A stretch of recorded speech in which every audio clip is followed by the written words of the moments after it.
ஓம் சாந்தி. எல்லோரும் குஷியாக இருக்கிறீங்களா? 21/9/2025 அவ்யக்த முரளி. Original date 2/2/2007.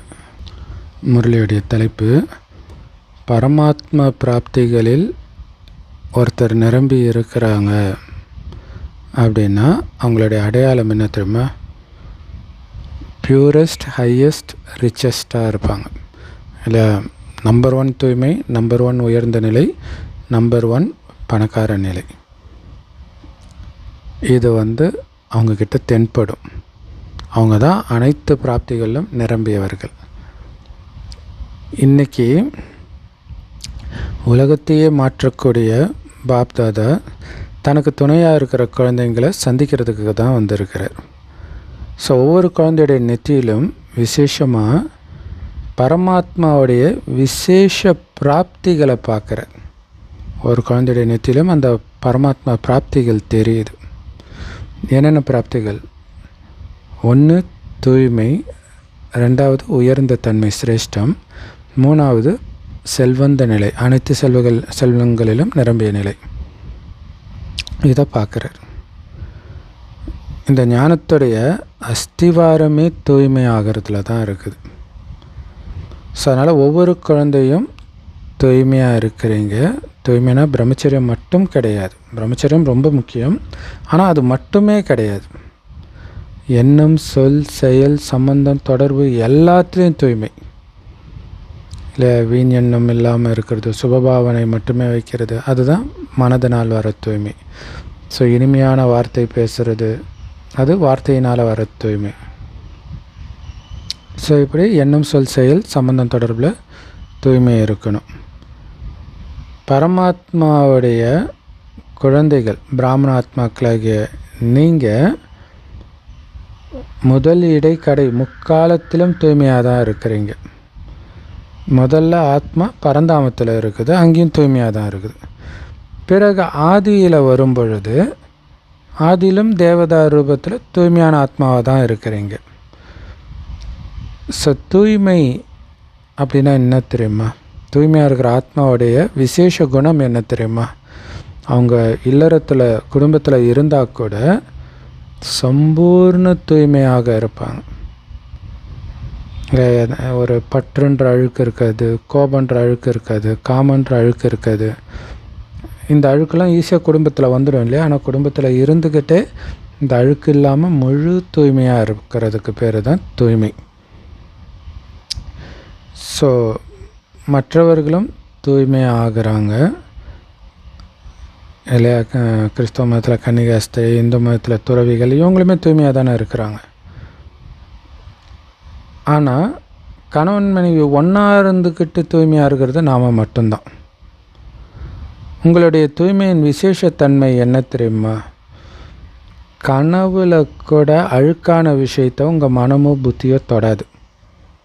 அப்படி சூப்பராக சொல்கிறாரு பார்த்தீங்களா? ஆனால் அவங்க ஸ்தூலமாக தூய்மையாக இருப்பாங்களே தவிர எண்ணம் கரப்ட் ஆகிக்கிட்டே இருக்கும். ஸோ அப்போ நம்ம எவ்வளோ உயர்ந்தவர்கள் அந்த பெருமிதத்தில் நாம் இருக்கணுன்றதுக்காக தான் இந்த வித்தியாசத்தை பாபா சொல்கிறார். சத்யுகத்தில் ஆத்மாவும் தூய்மையாகுது, உங்களுடைய உடம்பும் தூய்மையாகுது. ஸோ ஆத்மா, சரீரம் ரெண்டுமே தூய்மையாக தேவாத்மா ரூபத்தில் இருக்குது. இதுதான் உயர்ந்த தூய்மை. அதை அடையிறது தான் நம்மளுடைய லட்சியம். ஸோ தூய்மை ஆகிறீங்கனாலே உயர்ந்தவர்களாகவும் ஆகிறீங்க. எல்லோரையும் விட உயர்ந்ததிலும் உயர்ந்தவர்கள் பிராமண ஆத்மாக்களாகிய நீங்கள் தான். அது மட்டும் இல்லை, உயர்ந்ததிலும் உயர்ந்த தந்தையுடைய குழந்தைகளாகவும் இருக்கிறீங்க. நீங்களும் உயர்ந்தவர்கள், உயர்ந்ததிலும் உயர்ந்த தந்தையுடைய குழந்தைகளும் கூட. நீங்கள் ஆதியில் பரந்தாமத்தில் கூட சிரேஷ்டம், அதாவது பாபா கூடவே இருக்கிறீங்க.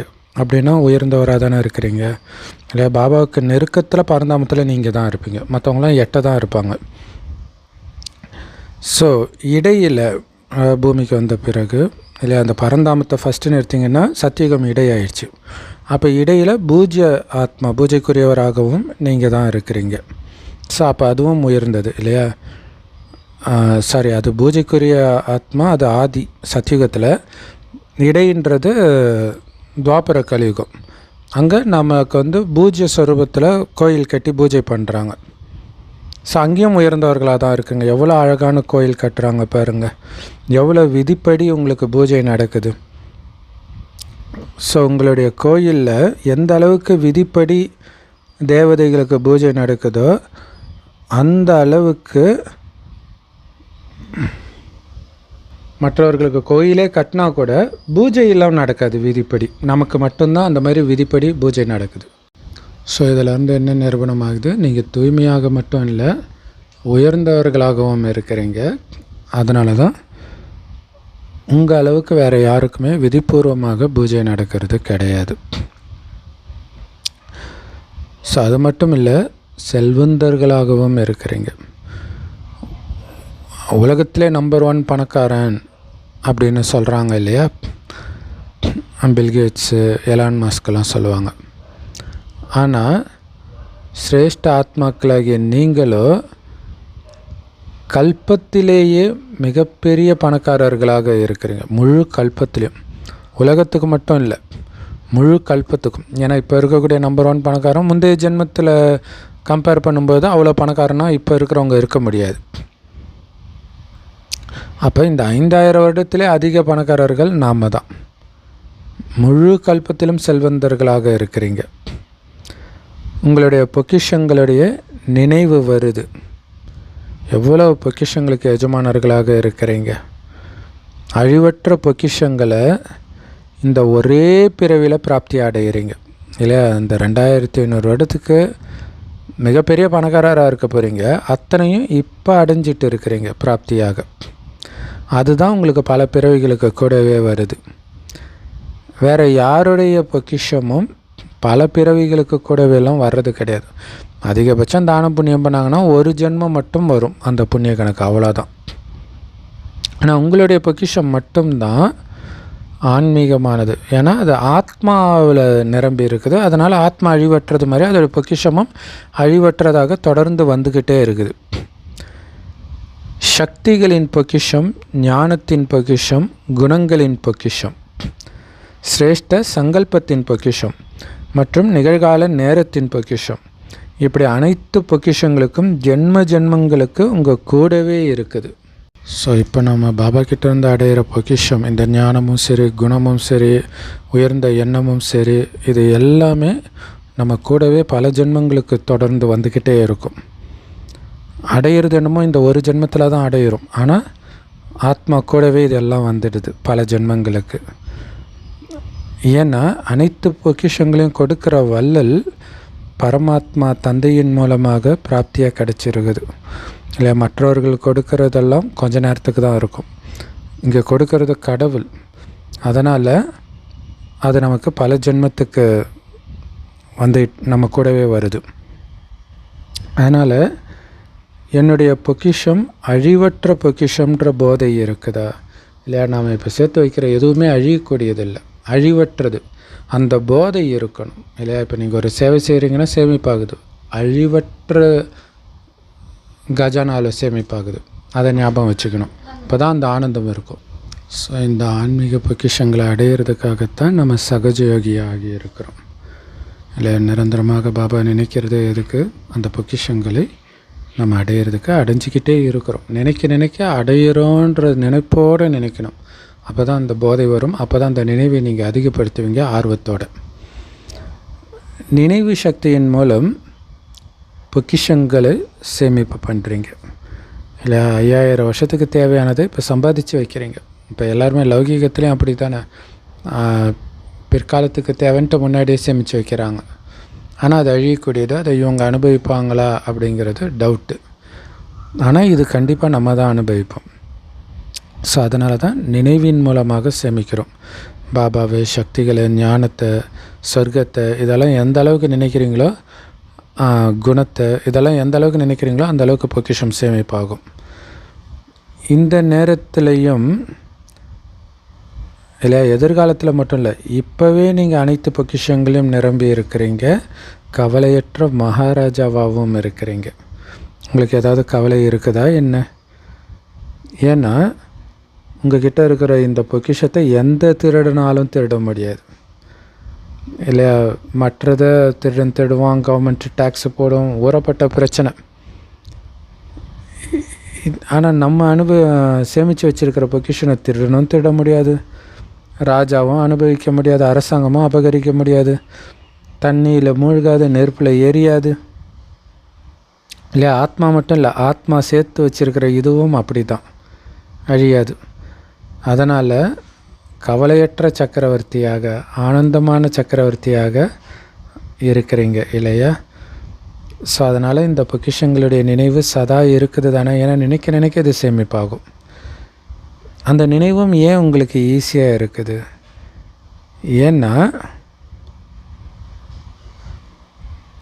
நினைவுக்கு ஆதாரமாக இருக்கிறது ஒன்று சம்பந்தம், இன்னொன்று பிராப்தி. எந்த அளவுக்கு சம்பந்தத்தில் அன்பு இருக்குதோ அந்த அளவுக்கு நினைவு தானாகவே வருது. ஏன்னா எந்த ஒரு சம்பந்தத்துலேயும் எந்த அளவுக்கு நமக்கு அன்பு இருக்குதோ அந்த அளவுக்கு தானாகவே அந்த சம்பந்தத்துடைய நினைவு இருந்துக்கிட்டே இருக்கும் இல்லை. குறிப்பாக அந்த காதலன் காதலி உறவு அந்த நினைவு வந்துக்கிட்டே இருக்கிறது காரணம் அந்த அன்பு, ஈர்ப்பு. அன்பு இருந்தால் ஈர்ப்பு இருந்துக்கிட்டே இருக்கும். ஸோ இங்கே பாபாவோட மட்டும்தான் நமக்கு எல்லா சம்மந்தமும் இருக்குதுன்னா தானாகவே அவருடைய நினைவு வரும். இது இல்லாமல் மற்றவர்களோட சம்மந்தம் இருக்கிறது தான் முக்கியமான காரணம் பாபாவுடைய நினைவு கட்டாக்கிறதுக்கு. ஸோ எங்கே அன்பு இருக்குதோ அப்படிப்பட்ட அந்த உங்கள் அன்புக்குரியவர்களை நினைக்கிறது கஷ்டமாக இருக்காது, மறக்கிறது தான் கஷ்டம் இல்லையா. ஸோ மறக்கிறது கஷ்டமாக இருக்குதுனாலே அங்கே அன்பு இருக்குதுன்னு அர்த்தம். ஸோ அதனால் பாபா சர்வ சம்பந்தத்தில் நமக்கு ஆதாரமாக இருக்கிறார். அதனால் தானாகவே அவருடைய நினைவு நமக்கு வந்துக்கிட்டே இருக்குது. அதனால் நீங்கள் எல்லோருமே உங்களை சகஜயோகின்னு அனுபவம் செய்கிறீங்களா? ஈஸியாகவே அவருடைய நினைவு இருந்துக்கிட்டே இருக்குதா? அல்லது கடின யோகியாக இருக்கிறீங்களா? கஷ்டப்பட்டு தான் நினைக்க வேண்டியதாக இருக்குதா? அல்லது சில நேரம் சகஜமாகவும் சில நேரம் கஷ்டமாகவும் இருக்குதா? ஸோ எப்போ பாபாவை சம்பந்தத்தோட அன்போடு நினைக்கிறீங்களோ அப்போ கண்டிப்பாக நினைவு கஷ்டமாக இருக்காது. சம்பந்தமே இல்லாமல் நினைத்தால்தான் கஷ்டம் இல்லையா. வலுக்கட்டாயமாக நினைக்கிற மாதிரி இருக்கும். அவர் எனக்கு அப்பாவாக இருக்கார், கூடவே இருக்கிறாரு, வழிகாட்டியாக இருக்கிறாரு. ஸோ அப்போ அவர் கூட பேசிக்கிட்டே இருக்கிறீங்க. ஒரு விஷயமும் இது கரெக்டாக பாபா, இது கரெக்டாக பாபா, நீங்கள் இப்படி தானே பாபா சொன்னீங்க, இப்படியெல்லாம் நீங்கள் பேசிக்கிட்டே இருக்கிறீங்க அப்படின்னா தானாகவே நினைவு இருந்துக்கிட்டே இருக்கும். ஸோ அது மட்டும் இல்லை, நமக்கு சம்பந்தம் மட்டும் இல்லை, அவர் மூலமாக நமக்கு மிகப்பெரிய பிராப்தி வேறு கிடைக்கிது. அந்த பிராப்தியை நினைவு செய்யுங்க. தானாகவே பிராப்தியை கொடுக்குற ஒரு நினைவு இருக்கும் இல்லையா. ஸோ பிராப்தி தான், குணங்கள் சக்திகள் எல்லாமே இருக்குது. அதனால் நமக்கு சொர்க்கமும் கிடைக்குது. ஸோ அனைத்து பிராப்திகளின் வள்ளல் அனைத்து பிராப்திகளையும் நமக்கு கொடுத்துட்டார். அப்போ நீங்கள் அனைத்து பிராப்திகளிலும் நிறைந்த ஆத்மா அப்படின்னு அனுபவம் செய்கிறீங்களா உங்களை? ஏன்னா பொக்கிஷங்களை சேமிக்கிறதுக்கான எளிய வழி என்ன தெரியுமா? அல்லது என்னென்ன பொக்கிஷங்கள் இருக்குதோ அதை எல்லாத்தையும் அடையிறதுக்கான எளிய வழி, ரொம்ப சிம்பிளான வழி, ஒரு புள்ளி, அவ்வளோதான். அந்த புள்ளியில் தான் எல்லாமே இருக்குது. பாருங்கள், சயின்ஸு கூட இதை வச்சு தான் பிக் பேங் தியரி, ஒரு புள்ளி வெடித்து தான் உலகமே வந்துச்சு அப்படின்னு சொல்லிட்டாங்க. ஆனால் உண்மையிலே அந்த புள்ளிக்குள்ளே எல்லாம் இருக்குது, அந்த பாபான்ற புள்ளிக்குள்ளே. ஒரு விதத்தில் நம்ம ஞானம் அங்கே வெளிப்பட்டு இருக்குன்னு சொல்லலாம். ஆனால் அது ஏடகூடமாக வெளிப்பட்டு இருக்குது. அதனால் அவங்களால புரிஞ்சிக்க முடியல. ஸோ அனைத்து பொக்கிஷங்களையும் அடையிறதுக்கான விதி அந்த புள்ளி தான். அழியக்கூடிய பொக்கிஷங்களிலும் நீங்கள் புள்ளி வச்சுக்கிட்டே இருந்தீங்கன்னா எண்ணிக்கை அதிகரிச்சுக்கிட்டே இருக்கும். அதனால் அழிவற்ற பொக்கிஷங்களை சேமிக்கிறதுக்கான விதி புள்ளி வைக்கிறது அப்படின்னு பாபா சொல்கிறார் இல்லையா. அழியக்கூடிய பொக்கிஷங்களில் கூட எவ்வளவு அப்படின்னா 1 இருக்குது. அப்புறம் பக்கத்தில் புள்ளி, இங்கே புள்ளின்றது 0வையும் குறிக்குது. ஸோ அது ஹிந்தியில் அப்படி வரும்னு நினைக்கிறேன். சூன்யன்னுவாங்க, அது 0வை குறிக்குது. சூன்யம்னா ஒன்றுமே இல்லை, புள்ளி அப்படியும் குறிக்குது. ஜப்பானில் வந்து ஜாப்பனீஸில் புள்ளிக்கு ரவுண்டு தான் போடுறாங்க.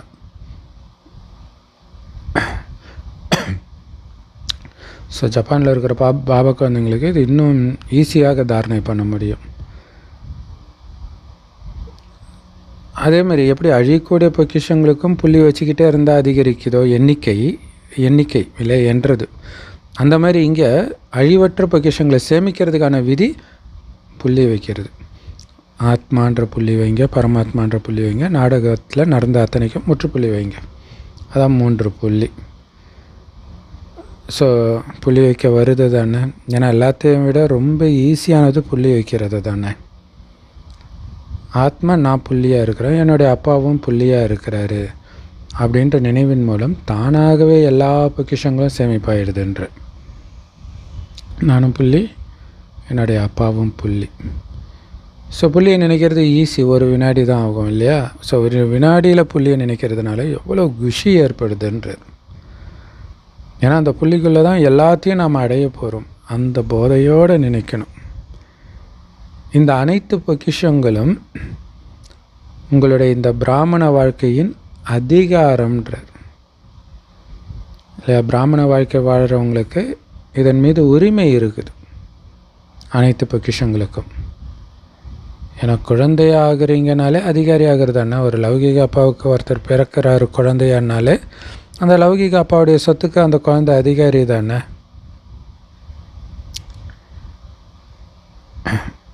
ஸோ நம்ம பாபா குழந்தை ஆகிட்டோம், அதனால் பாபாவுடைய அனைத்து பொக்கிஷங்களுக்கும் அதிகாரி ஆகிட்டோம். விசேஷமாக 3 சம்பந்தத்தின் அதிகாரம் பிராப்தியாக கிடைக்கிது. ஒன்று, பாபாவை நாம் அப்பாவாக ஆக்கியிருக்கிறோம், அப்புறம் டீச்சராக ஆக்கியிருக்கிறோம், அப்புறம் சத்குருவாகவும் ஆக்கியிருக்கிறோம். இந்த 3 சம்பந்தங்கள் மூலமாகவும் நமக்கு பாலனை கிடைக்கிது. ஸோ இந்த 3 சம்பந்தங்களின் பாலனையும் சரி, பாபா கொடுக்குற படிப்பும் சரி, இது எல்லாமே வருமானத்துக்கு ஆதாரம்.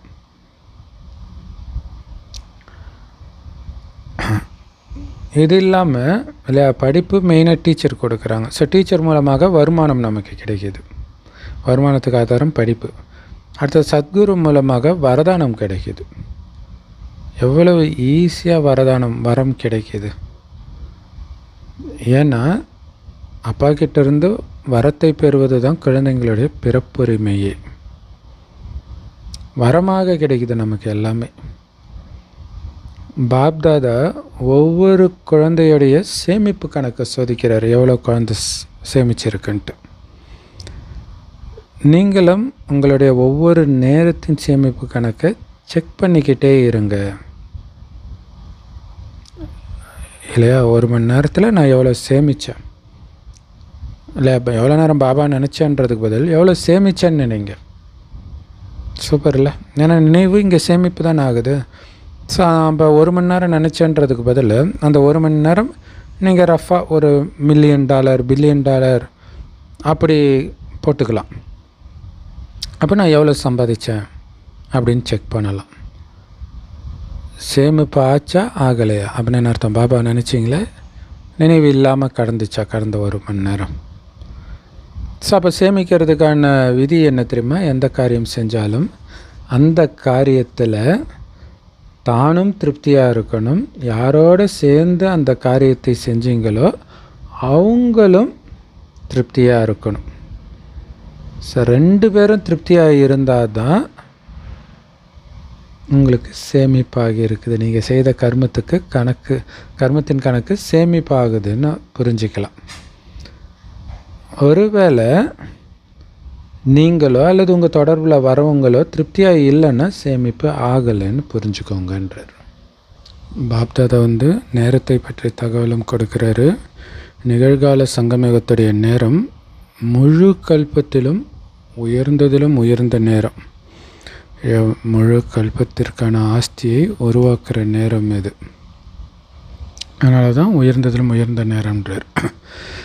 ஏன்னா இந்த சங்கமயுகத்தில் தான் சிரேஷ்ட காரியங்கள்ன்ற விதைக்கிற நேரம். இதோடைய கனியைத்தான் நாம் சுவைக்கிறோம் 5000 வருடமாக. இப்போ விதைக்கிற உயர்ந்த காரியங்கள்ன்ற விதையின் மூலமாக. ஸோ அந்த உயர்ந்த காரியத்தை தான் பாபா கற்றுக் கொடுக்கிறார். ஸோ உடனடி பலன் அடையக்கூடிய நேரம் இது. இந்த சங்கமயுகத்துடைய ஒவ்வொரு வினாடியுமே உயர்ந்ததிலும் உயர்ந்தது இல்லை. 5000 வருடத்திற்கான பலனும் இப்போ நாம் உருவாக்குறோம், உடனடி பலனும் கிடைக்கிது. அதனால தான் இந்த சங்கமயுகத்துடைய ஒவ்வொரு வினாடியும் உயர்ந்ததிலும் உயர்ந்தது. வீணாக்கிடாதீங்க, அலட்சியப்படுத்தாதீங்க. எல்லோரும் ஒரு வினாடியில் அசரீரி ஸ்திதியில் நிலச்சிருக்க முடியுமா? உடம்பே இல்லை, வெறும் ஒலி அந்த ரூபத்திலே நிலச்சிருக்க முடியுமா ஒரு நொடியிலே? பாபா ஈஸியான விதி சொல்கிறார். நிரந்தர நினைவிற்கு ஒரு விதி உருவாக்குங்க.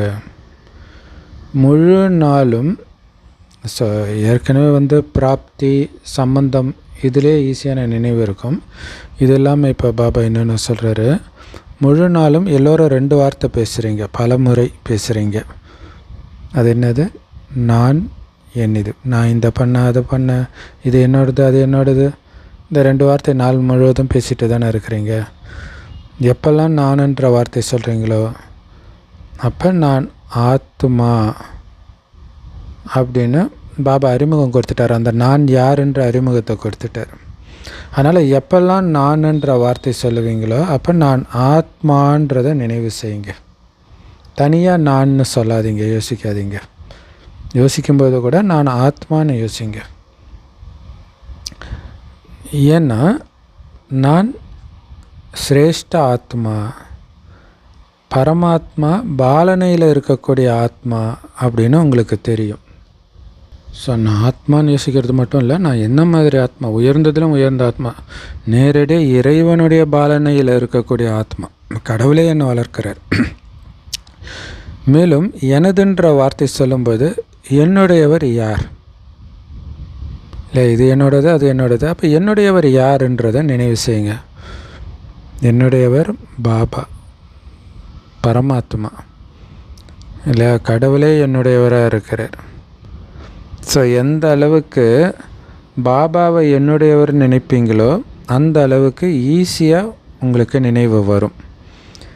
ஏன்னா என்னுடையதை ஒருபோதும் மறக்க முடியாது இல்லை, மற்றவங்களோடது ஞாபகம் இருக்காது. உங்களோடது எப்படி மறக்கும்? உங்களது இயல்பாகவே ஞாபகம் இருக்கும் தானே. முழு நாளும் நீங்கள் எதெல்லாம் நினைக்கிறீங்களோ யோசிச்சுப்பாங்களா, எல்லாமே என்னுடையதுன்னு தான் யோசிச்சுருப்பீங்க. என் குடும்பம், என் வீடு, என் திறமை, என் ஊர். ஸோ எல்லாமே முழு நாளும் என்னுடையது, அதுதான் ஞாபகத்துக்கே வருது. இப்போ என்னுடையதே பாபா மட்டும்தான் அப்படின்னா அவர் மட்டும்தானே ஞாபகம் வருவார். அதனால் இந்த விதியின் மூலம் ஈஸியாக நீங்கள் நிரந்தர யோகி ஆகிட முடியும். ஸோ என்னுடையவர் ஒரு பாபா தான்றதுக்கு பின்னாடி எவ்வளோ ஆழமான ரகசியம், எவ்வளோ பெரிய யுக்தி பயிற்சி இருக்குது பாருங்கள். இல்லை, என்னுடையவர் ஒரு பாபா தான். அப்போ என்னுடையவரே தானே ஞாபகம் வந்துக்கிட்டே இருக்கணும். ஸோ இந்த விதி மூலம் ஈஸியாக நிரந்தர யோகி ஆகிடுவீங்க. நிரந்தரமாக அவர் நினைவிலே நிலைச்சிடுவீங்க. பாப்தாதா ஒவ்வொரு குழந்தைக்கும் ஸ்வமானம்ன்ற சீட்டு கொடுத்து உட்கார வச்சிருக்கிறார். தூய்மையான ஆத்மா, இனிமையான ஆத்மா, மாஸ்டர் சர்வசக்திவான ஆத்மா, இது மாதிரி நிறைய ஸ்வமானம். ஸ்வமானம்னா என்ன டைட்டில்? சுயமரியாதை, ஆத்மாவுடைய சுயமரியாதை. ஸோ ஸ்வமானத்துடைய லிஸ்ட்டை நீங்கள் ஞாபகத்துக்கு எடுத்துகிட்டு வந்தால் அது மிக நீளமானதாக இருக்கும். ஸோ அதை நீங்கள் நினைக்கலாம் இல்லையா? அந்த ஸ்வமானத்தில் நிலைச்சிருந்தாலே தேக அபிமானம் வர முடியாது. ஏன்னா ஒன்றுத்துலேயே அந்த ஆத்மான்றது தான் வரும். 84 பிறவிகள் முழுசாக எடுத்த ஆத்மா, பரம பவித்திர ஆத்மா, பாபாவோடவே இருந்த ஆத்மா, இதெல்லாம் நீங்கள் நினச்சிக்கிட்டே வந்தீங்கன்னா தேகன்ற உணர்வே வராது. ஏன்னா அது எல்லாமே ஆத்மா சம்மந்தப்பட்ட விஷயம். பாபா சொல்கிறாரு, ஏதோ ஒன்று தான் இருக்கும். ஒன்று தேக அபிமானம் இருக்கும், இல்லை ஸ்வமானம் இருக்கும். தேகாபிமானத்தோடு இருக்கிறீங்கன்னா நீங்கள் ஸ்வமானத்தில் இல்லைன்னு அர்த்தம். ஸ்வமானம் அப்படின்னா என்ன அர்த்தம்? சுயம். சுயம்னா ஆத்மாவுடைய சிரேஷ்ட நினைவுக்கான இடம். ஸோ அதனால் எல்லோருமே தனது ஸ்வமானத்தில் நிலைச்சி இருக்கிறீங்களா? அப்போ அங்கே சுயம் இருக்கக்கூடிய இடம்தான் ஸ்வமானம் அப்படின்னு சொல்கிறார். ஆத்மாவுடைய சிரேஷ்ட நினைவுக்கான இடம் ஸ்வமானம். ஸோ எல்லோரும் தன்னுடைய ஸ்வமானத்தில் தானே நிலைச்சிருக்கிறீங்க. எந்த அளவுக்கு ஸ்வமானத்தில் நிலைச்சிருப்பீங்களோ அந்த அளவுக்கு தானாகவே மற்றவர்களுக்கும் அந்த மரியாதை கொடுப்பீங்க. நீங்கள் யாருன்றதை மறக்கும்போது தான் மற்றவர்களும் யாருன்னு தெரியாமல் ஒரு மயக்கத்தில் உடல் சார்ந்த உறவில் நீங்கள் பழகுவீங்க. அதில் தான் 5 விகாரம் வெளிப்படும். நீங்கள் ஆத்மா உயர்ந்த ஆத்மான்னு நினைக்கும்போது தானாகவே அவங்களும் உயர்ந்த ஆத்மா, இறைவனுடைய குழந்தைகிட்ட பேசிகிட்டு இருக்கிற அந்த உணர்வு இருக்கும். ஸோ ஸ்வமானத்தில் நிலச்சிருக்கிறது எவ்வளவு ஈஸியாக இருக்குது. எல்லோரும் குஷியாக இருக்கிறீங்களா? ஏன்னா குஷியாக இருக்கிறவங்க கண்டிப்பாக மற்றவங்களையும் குஷிப்படுத்துவாங்க. அதனால தான் பாபா சொல்கிறாரு, முழு நாளும் எந்த காரணத்தை கொண்டும் குஷியை விடக்கூடாது. ஏன்னா குஷியில் தான் ஆரோக்கியம், செல்வம், மகிழ்ச்சி 3 இருக்குது. குஷி இல்லைன்னா வாழ்க்கையே ஒரு விரக்தி ஆகிடும். அதனால தான் குஷி மாதிரி ஒரு பொக்கிஷம் எதுவும் கிடையாது அப்படின்னு சொல்கிறாங்க. ஏன்னா எவ்வளோ பொக்கிஷங்கள் உங்ககிட்ட இருந்தாலும் குஷி இல்லைன்னா எந்த பொக்கிஷத்தையும் அவங்க பிராப்தியாக அடைய முடியாது. இல்லை அது இருந்தும் இல்லாத மாதிரி தான். இல்லை அதோடைய பலனை அவங்களால அடைய முடியாது குஷி இல்லைன்னா. ஸோ இப்போ யாருக்காவது வீட்டில் உடம்பு சரியில்லைன்னும் போது மற்றவங்க சொல்லுவாங்க இல்லையா, அவ்வளோ காசு இருந்து என்னப்பா பிரயோஜனம், இந்த கவலையோடு தானே இருக்கிறாங்க அப்படின்வாங்க. ஸோ அதனால தான் குஷி மாதிரி சத்தான உணவு கிடையாது அப்படின்னு பாபா அடிக்கடி சொல்லுவார்.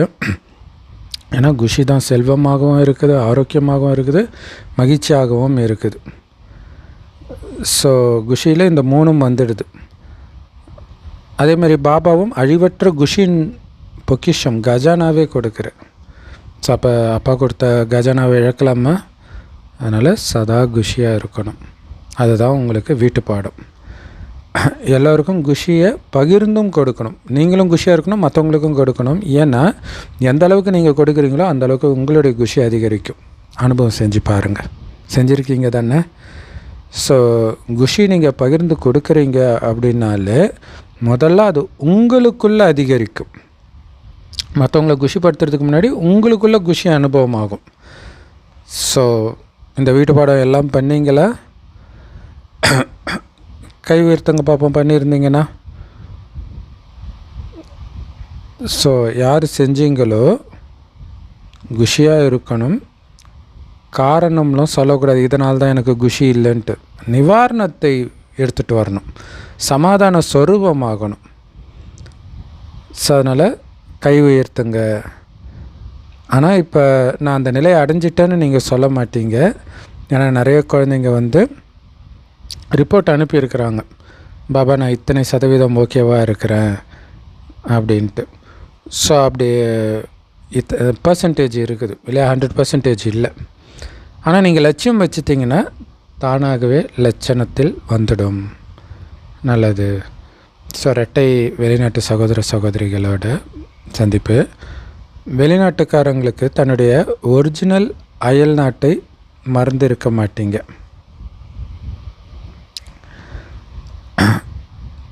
நீங்கள் உண்மையிலே எந்த தேசத்தை சார்ந்தவர்கள் அப்படின்னு ஞாபகம் இருக்குது தானே? ஸோ அதனால் அனைவரும் உங்களை இரட்டை அயல் நாட்டினர்னு சொல்கிறாங்க. வெறும் அயல் நாட்டினர் கிடையாது, இரட்டை அயல் நாட்டினர். அதனால் உங்களுக்கு உங்களுடைய இனிய வீடு ஒருபோதும் மறந்திருக்காது. அதனால் எங்கே இருக்கிறீங்க? பாப்தாதாவோட இதய சிம்மாசனத்தில் இருக்கிறீங்க. கரெக்டு தானே? அதுதான் நம்மளுடைய வீடு எல்லாருக்கும் இல்லையா? பாபாவுடைய இதயம் தான் நம்முடைய வீடு. பாப்தாதா சொல்கிறாங்க, ஏதாவது ஒரு சின்ன பிரச்சனையோ அல்லது பெரிய பிரச்சனையோ வந்துச்சுன்னா அதை பிரச்சனைன்னு பார்க்காதீங்க, உங்களை முன்னேற்றுறதுக்காக வந்திருக்கிற சோதனை தாளாக பாருங்கள். முஸ்லீம்கள் சொல்லுவாங்க, அல்லாஹ் வந்து சோதிப்பதற்காகவே நம்மை படைத்தார்னு. ஸோ அது இந்த சங்கமேகத்தை தான் கிடைக்குது. பாப்தாதாவுடைய இதய சிம்மாசனத்துக்கு உங்களுக்குத்தான் உரிமை இருக்குது. அந்த சிம்மாசனமே உங்களுடையது இல்லையா? அந்த சிம்மாசனத்தில் உட்காந்திங்கன்னா அந்த டெஸ்ட் பேப்பரும் வராது. என்னன்னாலும் அவருடைய சிம்மாசனத்தில் உட்காந்துக்கணும். இதே சிம்மாசனதாரி ஆகிடுங்க. பிறகு பிரச்சனைகள்லாம் உங்களுக்கு விளையாட்டு பொம்மை மாதிரி தெரியும். ஸோ பிரச்சனைகள் விளையாட்டு பொம்மையை தெரிஞ்சால் பொம்மையை பார்த்து பயப்பட செய்வோம், விளையாட செய்வோம் இல்லையா? அதனால் பாபா சொல்கிறாங்க, பிரச்சனைகளை பார்த்து பயப்படாதீங்க, விளையாடுங்க. ஏன்னா அது உங்களுக்கு விளையாட்டு பொருளாக தான் அனுபவமாகும். என் கூட விளையாட வந்திருக்குது, அவ்வளோதான். என்ன விளையாட்டு? மேலே இருக்கிறோம், நம்மளை பிடிச்சி கீழே இருக்க ட்ரை பண்ணோம், கீழே இறங்கக்கூடாது, அதுதான் விளையாட்டு. அதாவது உடல் உணர்வுக்கு வரக்கூடாது. எல்லோரும் பறக்கும் கலையில் இருக்கிறவங்க தானே, பறந்துக்கிட்டே இருக்கணும். அதோடைய வேலை கீழே இழுக்கிறது. பறக்கும் கலை இருக்குதா அல்லது நடக்கக்கூடியவர்களாக இருக்கிறீங்களா? பறப்பவர்கள் தானே. பறப்பவர்கள்னால் கையை உயர்த்துங்க. பாதி உயர்த்திட்டு இருக்கிறீங்க, பறப்பவர்களாக தானே இருக்கிறீங்க, நல்லது. அல்லது அப்பப்போ பறக்கிறத விட்டு நடக்க ஆரம்பிச்சிடுறீங்களா? அப்படி இருக்கக்கூடாது இல்லையா? பறக்கிற நேரம் இது. நடக்கிறீங்கன்னா தரையில் நடக்கிறீங்க, மாயா பிடிச்சிக்கும். மாயக்கிட்ட வந்து தப்பிக்கணும்னா பறக்க தான் செய்யணும். சிலர் பாப்தாதா கிட்டே சொல்கிறாங்க, பாபா நான் நல்லா நடந்துட்டு இருக்கிறேன் அப்படின்ட்டு. அதுக்கு பாபா கேட்குறாரு, நடந்துட்டு இருக்கிறியா, பறக்கலையா குழந்த அப்படின்னு கேட்குறாரு. சூப்பர் இல்லை? ஏன்னா இப்போ நடக்கக்கூடிய நேரம் இல்லை குழந்த, பறக்கிற நேரம். ஆஞ்சநேயர் பறக்கிற மாதிரி காட்டுறாங்க இல்லையா? நம்மளுடைய நினைவு தான். பறக்கிறதுக்கு என்ன வேணும்? சிறகுகள் வேணும். என்ன சிறகு? ஊக்கம், உற்சாகம்ன்ற சிறகு, தைரியன்ற சிறகு இருக்கணும். இது எல்லாருக்கிட்டையும் இருக்குது தானே? அப்புறம் என்ன, அந்த சிறகை விரித்து பறக்க வேண்டியது தான். ஸோ தினமும் செக் பண்ணுங்க, பறக்கும் கலையில் பறந்துட்டு இருக்கிறேன்னா, குஷி குஷியா, கீழே புத்தி வராமல் மேலே இருக்குதான்னு செக் பண்ணுங்க. நல்லா இருக்குது. ரிசல்ட்டில் பாப்தாதா பார்க்குறாரு, சேவை நிலையங்கள் வெளிநாடுகளில் வந்து அதிகரிச்சுக்கிட்டே இருக்குது, இன்னும் அதிகரிச்சுக்கிட்டே இருக்கும். எப்படி வெளிநாட்டுக்கார இரட்டை வெளிநாட்டினராக இருக்கீங்களோ அதே மாதிரி சேவை கூட இரட்டை சேவை நடக்கணும். என்னது? வாயால் சொல்லிகிட்டு இருக்கும்போதே மனசா சேவையும் சேர்ந்து நடக்கணும். சுபபாவனையோடு சேவை செய்யணும். ஸோ மனசக்தியின் மூலம் ஆத்மாக்களுக்கு ஆன்மீக விருத்தி ஏற்படுத்துங்கள். ஸோ சக்திசாலியான வாயு மண்டலத்தை உருவாக்குங்க. இப்போ நாளுக்கு நாள் துக்கம் அதிகரிக்கிறத பார்க்குறீங்களே, உங்களுக்கு கருணை வரலையா இல்லையா? அப்போ அவர்களுக்கு அந்த சக்தியை கொடுக்கணும், பாபாவுடைய செய்தியை கொடுக்கணும். உங்களுடைய ஜட சிலைகளுக்கு முன்னாடி நின்று கதறிட்டு இருக்கிறாங்க, கருணை காட்டுங்க, கருணை காட்டுங்கன்ட்டு. அப்போ என்ன பண்ணணும்? இது வரைக்கும் நீங்கள் கருணை காட்டுற மாதிரி தெரியல. அதனால் தயை உடையவராக, கருணை உடையவராக, இரக்கமுடையவராக ஆகுங்கள். இந்த எல்லைக்குட்பட்ட விஷயங்களிலிருந்து விடுபடுறது தான் அவர்களுக்கு நாங்கள் காட்டுற கருணை. அப்படி விடுபட்டு இருந்தால் தான் விடுபட்டு இருக்கும் வாயுமண்டலத்தை உருவாக்கி அவர்களையும் விடுபட வைக்க முடியும். ஸோ அதனால தான் பாபா சொல்கிறாங்க, தன் மீதும் கருணை காட்டுங்கள், ஆத்மாக்களின் மீதும் கருணை காட்டுங்கள்.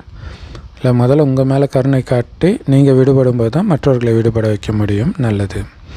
ஸோ ஒவ்வொரு சீசன்லேயும் வந்துடுறீங்க, இது எல்லோரையும் குஷிப்படுத்துது. ஸோ அதனால் பறந்துக்கிட்டே இருங்க, பிறரை பறக்க வைத்து கொண்டே இருங்கள். நல்லா இருக்குது. ரிசல்ட்டு பார்க்கும் பொழுது தன்னை மாற்றிக்கிறதுலேயும் நீங்கள் வேகமாக தான் இருக்கிறீங்க. சுயமாற்றத்தின் வேகம் உலக மாற்றத்தின் வேகத்தையும் அதிகரிக்கும். ஸோ அதனால் மெயினாக சுயமாற்றம் அது ரொம்ப முக்கியம். நல்லது. ஸோ முதல் முறை வந்தவங்கெல்லாம் பாபா ஏஞ்சி நிற்க சொல்கிறாரு. உங்கள் எல்லாருக்கும் பிராமண ஜென்மம் எடுத்ததற்கான வாழ்த்துக்கள். நல்ல இனிப்பு கிடைக்கும். ஆனால் பாப்தாதா உங்களுக்கு தில்குஷ் இனிப்பு கொடுத்துட்ருக்கிறார் இல்லையா? இதயத்திற்கான இனிப்பு கொடுத்துட்ருக்கிறார். இதயத்தை குஷிப்படுத்தக்கூடிய இனிப்பு. ஸோ முதல் முறை மதுபனுக்கு வந்திருக்கிறீங்க. அதனால் இந்த தில்குஷ் இனிப்பு எப்போவுமே ஞாபகம் வச்சுக்கோங்க. ஏன்னா அவங்க கொடுக்க போகிற அந்த ஸ்தூலமான இனிப்பு வாயில் போட்டால் கரைஞ்சிடும். ஆனால் இந்த தில்குஷ் இனிப்பு எப்போவுமே உங்கள் கூடவே இருக்கும். ஸோ வந்திருக்கிறவங்களை பார்த்து பாப்தாதாவும் சரி, உள்நாட்டு வெளிநாட்டு சகோதர சகோதரிகளும் சரி குஷி அடைகிறாங்க முதல்ல நீங்கள் வந்திருக்கிறதுனால. ஏன்னா எல்லாருக்குமே புது குழந்தை பிடிக்கும் இல்லையா? இந்த வருஷம் இத்தனை புது குழந்தையா அப்படின்ட்டு சந்தோஷப்படுறாங்க. ஸோ எல்லோரும் பார்த்துட்டு இருக்கிறாங்க. அமெரிக்காவும் பார்த்துட்டு இருக்குது, ஆஃப்ரிக்காவும் பார்த்துட்டு இருக்குது, ரஷ்யாவும் பார்த்துட்டு இருக்குது, லண்டனும் பார்த்துட்டு இருக்குது. ஸோ 5 கண்டங்களை சார்ந்தவர்களும் பார்த்துட்டு இருக்கிறாங்க. உங்கள் எல்லாருடைய பிறந்த நாள் வாழ்த்துக்களை அந்தந்த நாட்டில் இருந்துக்கிட்டே உங்களுக்கு கொடுத்துட்டு இருக்கிறாங்க.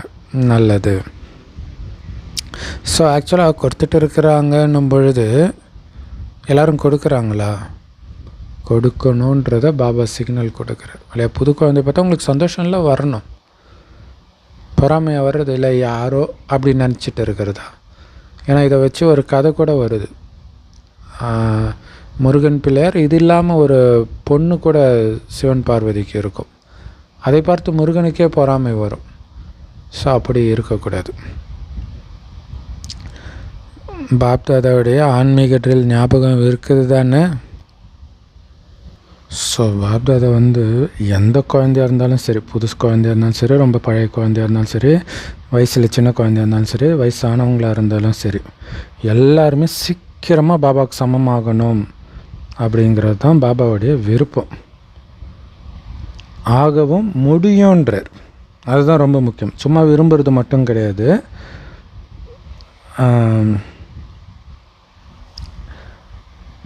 இப்போ ஒரு வினாடியில் உங்கள் மனசை எங்கே ஈடுபடுத்த விரும்புகிறீங்களோ இதுதான் நமக்கு முக்கியமான பயிற்சி. ஏன்னா பாபா ஆன்மீக ட்ரில்லுன்னும் போதெல்லாம் இதை தான் கொடுப்பார். ஸோ ஒரு வினாடியில் மனசை எங்கே ஈடுபடுத்த விரும்புகிறீங்களோ அங்கே ஒரு நிலைப்பட்டுடணும். பரந்தாமம்னா அங்கேயே இருக்கணும், சூக்ஷ்மதனம்னா அங்கேயே இருக்கணும், சொர்க்கம்னா அங்கேயே இருக்கணும். ஸோ இந்த ஒருநிலைப்படுத்தும் ட்ரில் சதா செஞ்சுக்கிட்டே இருங்க. அப்போ தான் ஆத்ம பலமாகும். எப்படி உடம்பு எக்ஸசைஸ் ஒரே மாதிரி அந்த பைசெப்ஸுக்கு எக்ஸசைஸ் பண்ண பைசெப்ஸ் பெருசாகுதோ அந்த மாதிரி உங்களுடைய மனதை ஒருநிலை, அதாவது பரந்தாமத்திலையோ அந்த மாதிரி ஒருநிலைப்படுத்த ஆத்மா பலமாகும். அப்போ தான் பெரிய பெரிய விஷயம்லாம் உங்களுக்கு ஒரு விஷயமாகவே தெரியாது. ஏன்னா டக்குன்னு புத்தி விலகும். இயல்பாகவே சின்ன வயசில் நமக்கு அப்படி இருந்தது. இப்போ ஒரு வினாடி உங்கள் மனதுக்கு எஜமானனாகி ஆத்மாவாகிய நான் மற்றும் என்னோட உலகம் பாபா, வேறு யாருமே இல்லை, அந்த மாதிரி ஏகாக்கிரக ஸ்திதியில் நிலைச்சிருங்க. நானும் பாபா, நான் ஆத்மா பரந்தாமத்தில் இருக்கேன், என்னோடய அப்பா பரந்தாமத்தில் இருக்கார், வேறு எதுவுமே இல்லை, அப்படி நிலைச்சிடுங்கன்றார். நல்லது. எல்லோரும் ரொம்ப ரொம்ப ரொம்ப ரொம்ப குஷியாக இருக்கிறீங்க. ரொம்ப ரொம்ப குஷியாக இருக்கிறீங்க தானே? எவ்வளோ குஷி இருக்குது? எப்போவுமே இதே மாதிரி குஷியாகவே இருங்க. எது நடந்தாலும் அது பாட்டுக்கு நடக்க விட்டுருங்க. எதையும் தடுக்க தேவையில்லை. நீங்கள் குஷியாக இருங்க, அவ்வளோதான் இல்லையா? நாம் குஷியாக இருக்கணும், பறக்கணும். மற்றபடி எந்த விஷயமும் உங்கள் கீழே கொண்டுட்டு வர முடியாது. நீங்கள் எப்போ அது இப்படி நடக்கக்கூடாதுன்றீங்களோ அப்போ நீங்கள் கீழே வந்துட்டீங்கன்னு புரிஞ்சுக்கணும். ஸோ எந்த விஷயமும் உங்களை கீழே கொண்டு வர முடியாது. உறுதியாக இருக்கணும். பக்காவாக உறுதிமொழி எடுத்துருக்கிறீங்களா? எவ்வளவு பக்காவாக இருக்குது? ஸோ இதுதான் நம்முடைய லட்சியமே. எது நடந்தாலும் நாம் மேலே இருக்கணும். அப்படி இருந்தால் தான் ஃபரிஸ்தாவாக நீங்கள் மேலே இருக்கவே முடியும். ஸோ பக்கா உறுதிமொழி எடுத்திருக்கிறீங்களா? ஏன்னா அந்த உலக அழிவின் போதெல்லாம் நீங்கள் மேலே இருந்தால் தான் உங்களுக்கு நிம்மதி, கீழே வந்தால் முடிஞ்சு போச்சு. இதைத்தான் அங்கே அர்ஜுனன் கர்ணன் வந்து கீழே இறங்கி வா, அவனுடைய சக்கரம் உடஞ்சிடுச்சு, ரதத்துடைய சக்கரம், அதனால் அவன் இறங்கிட்டான். இப்போ அம்பு விடு அர்ஜுனா அப்படின்ட்டு கிருஷ்ணர் சொல்கிறாரு. இதெல்லாம் அநியாயம், நான் கீழே இருக்கிறேன், நீ இறங்கி வா. கிருஷ்ணர் சொல்வார், நீ இறங்காத, அந்த தப்பை மட்டும் பண்ணிடாத, கீழே என்ன ஆனாலும் நீ இறங்கக்கூடாது, நீ பறந்துக்கிட்டு இருக்கணும், பாபா இதே சிம்மாசனத்தில் இருக்கணும். ஸோ இவ்வளோ ரகசியம் அங்கே ஒளிஞ்சிருக்குது. ஸோ அப்படி இருப்பேன்னு பக்காவாக உறுதிமொழி எடுத்துருக்கிறீங்களா? எவ்வளோ பக்காவாக இருக்குது. என்ன ஆனாலும் சரி குஷியாக இருங்க, எல்லோருக்கும் குஷியை மட்டுமே கொடுங்க. ஏதாவது ஒரு விஷயம் பிடிக்கலைன்னா கூட குஷியை இழந்துடக்கூடாது. ஸோ விஷயத்தை விட்டுடுங்க, குஷியை விடாதீங்க இல்லையா? விஷயத்தை பார்த்தோன்னே குஷியை விட்டுறக்கூடாது. அது எனக்கு பிடிக்கலைன்னா அதை விட்டுருங்க, குஷியை பிடிச்சிக்கோங்க, குஷியை விடக்கூடாது. சூப்பர் பாயிண்ட் இல்லையா? ஏன்னா அந்த விஷயங்கள் அழிஞ்சிடும். ஆனால் குஷி சதா கூடவே இருக்கணும். அதுதான் சத்தான உணவு, பெரிய பொக்கிஷம். இன்றைக்கி ரொம்ப ரொம்ப சூப்பராக சொல்கிறார் இல்லையா? ஸோ எது கூடவே இருக்கணுமோ அதை விட்டுடுறீங்கன்றார். பாபா குழந்தை ஆனது எப்போவுமே குஷியாக இருக்கிறதுக்கு தான். அதை விட்டுடுறீங்க. எதை விடணுமோ அதை கூடவே வச்சுருக்கிறீங்க இல்லையா? துக்கத்தை கொடுக்குது பிரச்சனை, அதை எதுக்கு கெட்டியாக பிடிச்சி வச்சுருக்கிறீங்க? அப்படி பண்ணாதீங்க. அமிர்த வேலை தினமும் முதல்ல தனக்குத்தானே குஷின்ற உணவை பரிமாறுங்கள். இல்லை எவ்வளோ குஷியான விஷயங்களை பாபா சொல்கிறார். அதையெல்லாம் விட்டுட்டு சம்மந்தம் இல்லாமல் எல்லைக்குட்பட்ட விஷயங்களை, பிரச்சனைகளை ஏன் அசை போடுறீங்க? அதை விட்டுருங்கன்றார். இல்லை மரத்தை பிடிச்சிக்கிட்டு விட மாட்டேங்குதுன்னா நீங்கள் தான் விடணும், விட்டால் விடுபட்டுடும் அப்படிங்கிறார். ஸோ அதனால் குஷின்ற சத்தான உணவை முதல்ல உங்களுக்கு பரிமாறுங்கள், நாள் முழுவதும் மற்றவர்களுக்கும் பரிமாறுங்கள். ஆனால் என்ன ஆனாலும் குஷியை விடாதீங்க. வரதானம்: இனிய அமைதின்ற அன்பில் மூழ்கிய ஸ்திதியின் மூலம் பற்றற்ற சக்திசாலி ஸ்வரூபம் ஆகுங்கள். விளக்கம்: தேகம், தேக சம்பந்தம், தேக சமஸ்காரம், மனிதன் அல்லது பொருள், வாயுமண்டலம், அதிர்வலைகள், இது எல்லாம் உங்களை சுற்றி எப்பவும் தான் இருக்க போகுது இல்லையா? இருந்தாலும் அது உங்களை தன் பக்கம் ஈர்க்கவே கூடாது, ஈர்க்க முடியக்கூடாது. சுற்றி இருப்பவர்கள், அந்த சம்பந்தமாக உங்களுடைய சமஸ்காரம் அல்லது உங்களுடைய பழைய சமஸ்காரம், இது எதுவுமே உங்களை பிடிச்சிருக்கக்கூடாது. ஸோ உலகம் மோசமாக ஆகும், உலக அழிவு நடக்கும், மனிதர்கள்லாம் கதறிட்டு இருப்பாங்க. ஆனால் நீங்கள் உறுதியானவர்களாக இருங்க. நாடா இப்படி ஆச்சு நினச்சாலே ஃபெயிலுன்றார். அது ரொம்ப முக்கியமான விஷயம், அதை ஞாபகம் வச்சுக்கணும். என்ன ஆனாலும் உறுதியாக இருக்கணும். பாபாவை நினைக்கிறதுல என்ன இருக்குது? ஆனந்தம் மட்டும்தான் இருக்குது. அப்போ ஆனந்தத்தை கொடுக்கறத மட்டுமே பண்ணுறது தானே புத்திசாலித்தனம். அப்போ தான் உறுதியாக இருக்க முடியும். மற்றபடி இயற்கை, மாயை எல்லாமே அதோடைய கடைசி பங்குக்காக உங்களை எவ்வளவுதான் அதோடைய பக்கம் ஈர்க்கிறதுக்கு முயற்சி பண்ணட்டும். ஆனால் நீங்கள் எல்லா ஈர்ப்புலேருந்தும் விடுபட்டவர்களாக ஒரு பாபாவுக்கு மட்டுமே அன்பானவர்களாக இருக்கிற ஸ்திதியில் மூழ்கி இருங்க. ஸோ இதுக்கு பேர் தான் பார்த்தும் பார்க்காம இருக்கிறது, கேட்டும் கேட்காம இருக்கிறதுன்னு சொல்லப்படுது. கண்ணிருந்தும் குருடர்களாக இருக்கிறாங்க, காதிருந்தும் செவிடர்களாக இருக்கிறாங்கன்னு இயேசு சொல்லியிருப்பார். அது நெகட்டிவாக சொல்லியிருப்பாங்க.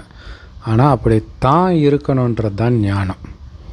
ஆனால் அவர் சொல்கிறது ஞானத்தை கேட்டும் கேட்காம இருக்கிறாங்கன்ற அர்த்தத்தில் சொல்கிறாரு. அந்த மாதிரி இருக்கக்கூடாது இல்லையா? அது பாபாவுமே சொல்லுவார், ஞானத்தை ஒரு காதில் வாங்கி இன்னொரு காதில் விட்டுடுறாங்க, அப்படி இருக்கக்கூடாது. மற்றபடி இந்த உலகத்தின் விஷயத்தை தான் இந்த காதில் வாங்கி அந்த காதில் விட்டுடணும். அது வாங்காமலே இருக்கிறது பெட்டர். ஸோ இதுதான் இனிய அமைதி ஸ்வரூபத்தின் அன்பில் மூழ்கிய நிலை அப்படிங்கிறார். அந்த பாபா நினைவில் அதனால் கிடைக்கிற அன்பிலையும் அமைதியிலையும் மூழ்கிறது, அந்த அமைதி ஸ்வரூபத்தில் மூழ்கி கிடக்கிறது.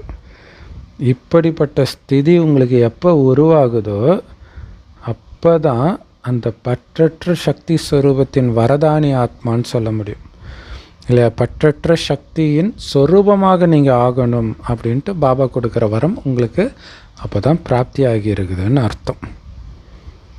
எப்போ பாபாவுடைய அன்புலேயே முழுகிறது, எது நடந்தாலும் அதோடைய பாதிப்பே கொஞ்சம் கூட இல்லாமல் விலகி இருக்கிறது. ஸோ செம பவர்ஃபுல்லான வரதானம். ஸ்லோகன்: தூய அன்னப்பறவையாகி அவகுணம்ன்ற கற்களை விட்டுட்டு நல்லவைகள் என்ற முத்துக்களை தேர்ந்தெடுத்து கொண்டே செல்லுங்கள் இல்லையா. நல்ல குணம், மற்றவர்களுடைய அவகுணத்தை பார்க்கக்கூடாது, நல்ல குணம் விசேஷ குணத்தை மட்டுமே நாம் கிரகிக்கணும். அதனால தான் நமக்கு பேர் புனித அன்னப்பறவை. அப்படி ஆகுங்கள். ஸோ யார் எப்படி வந்தாலும் அவங்களுடைய நல்ல குணம் மட்டுமே உங்களுக்கு தெரியணும். அது ரொம்ப முக்கியமான விஷயம். அவ்விக்தேஸ்வரா, பாபாவுடைய நினைவுன்ற அக்னியை மூட்டி யோகத்தை ஜுவாலா ரூபமாக்குங்கள். எரிமலை ரூபம் ஆகிறதுக்காக இப்போ வீடு திரும்பணும் அப்படிங்கிற ஈடுபாடு சதா இருக்கணும். சூப்பரில் 84 பிறவி முடிஞ்சிச்சு, போகிறதுக்கு நான் ரெடியாக இருக்கிறேன்.